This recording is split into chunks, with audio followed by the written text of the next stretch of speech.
कपड़े धोने वाली बहू। शादी के पहले से ही विभा को कपड़े धोने का बड़ा शौक था। कभी नल के नीचे तो कभी तालाब के पास। अरे मेरी नीली वाली लुंगी नहीं दिख रही है। विभा की अम्मा कहाँ रखी है लुंगी? अरे वो तो विभा ने परसों ही धोकर रखी थी आपकी अलमारी में। देखो वहीं होगी। वो ना मैंने आज धो दी, मुझे लगा कि गंदी हो गई होगी। अरे कैसे गंदी हो गई थी? उसे तो मैंने पहना भी नहीं। हे भगवान, इस लड़की के कपड़े धोने की आदत से परेशान हो गया हूँ मैं। जितना तो घर में राशन नहीं आता उससे कहीं ज्यादा डिटर्जेंट पाउडर का खर्चा है। इसकी शादी करवा दो, शादी जाए अपने घर में ही करेगा, फिर चाहे घर के कपड़े धोने हो या पूरे गांव की। हाँ ठीक बोल रही हूँ, देखता हूँ मैं कोई लड़का। वो दिन भी आ जाता है जब विभा को देखने लड़के वाले आ जाते हैं। लड़की मुझे अच्छी लगी। होने वाली सास कहती है, बेटी अगर कुछ पूछना है तो पूछ लो। वैसे तो हमारी लड़की बहुत ही शर्मीली है, जो बोल दो वो मान लेती है, इसे क्या पूछना होगा। अरे कैसी बात कर रही हो माँ, मुझे इन लोगों के घर रहना है, सवाल तो कई है। हाँ हाँ बेटा पूछ लो ना, क्या पूछना है। आप लोगों के घर कपड़े कौन धोता है? सास का मुंह बन जाता है।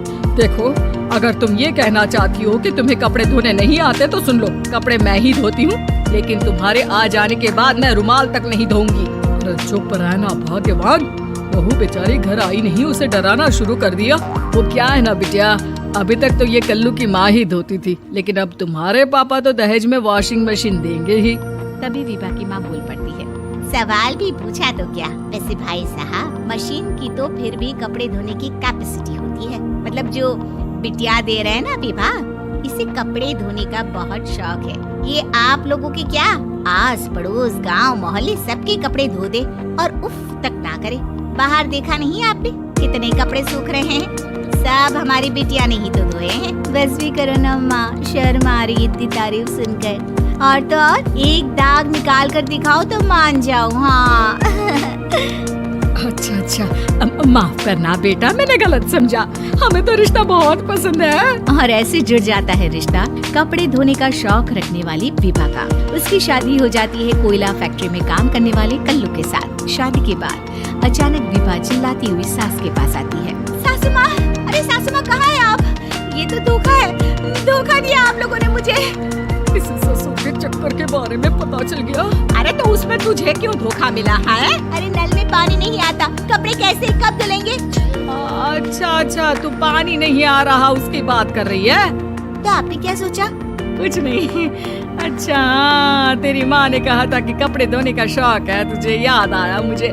शौक शौक बोलकर कपड़े धोने वाले मेरे जुनून को कम ना आके सासू माँ, कपड़ा धोना मेरा गुरूर है। तभी पति भी वहाँ आ जाता है। अभी मैंने इसे सनी देओल की फिल्म दिखाई है, उसी के डायलॉग मार रही है माँ। अच्छा सुन, साफ साफ बता रही हूँ, पानी सुबह 4 से 6 और शाम को 10 से 12 आता है, समझी?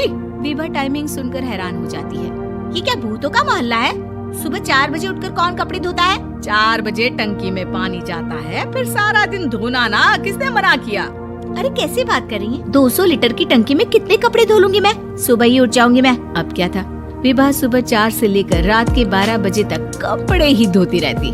एक रोज सास पड़ोस से निकलकर कहीं जा रही होती है कि साथ वाली कहती है, हाँ कल्लू की माँ, जरा ये बताओ कि 2 साड़ी है, 2 ब्लाउज और एक पेटीकोट और एक नाड़े वाला लंबा कच्छा।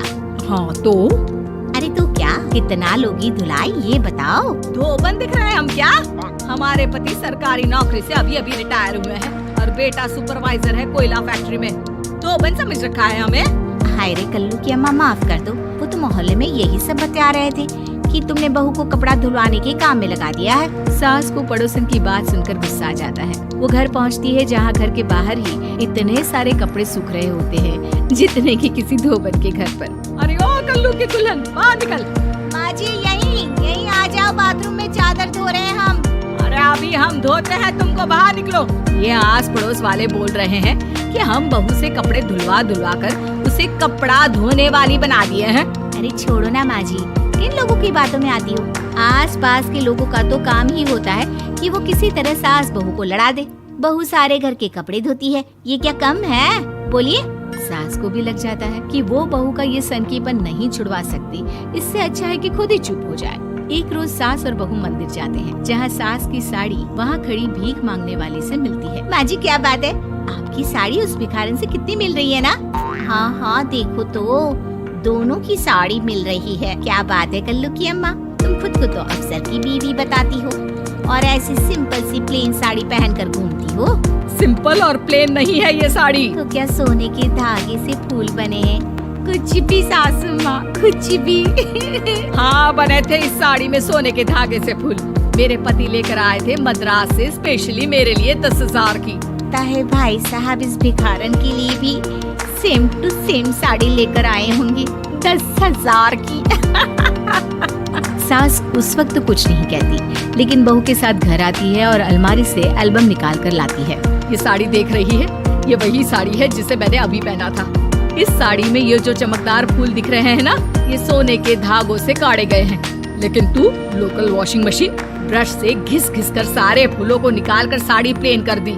मुझे माफ कर दीजिए सासू माँ। और तो और, जब मैंने तुझे तेरी गलती के लिए कुछ नहीं कहा, लेकिन तूने तो सबके सामने मेरा मजाक ही बना दिया। क्यों? बहू को समझ में आ जाता है कि अब से उसका कपड़े धोना बंद।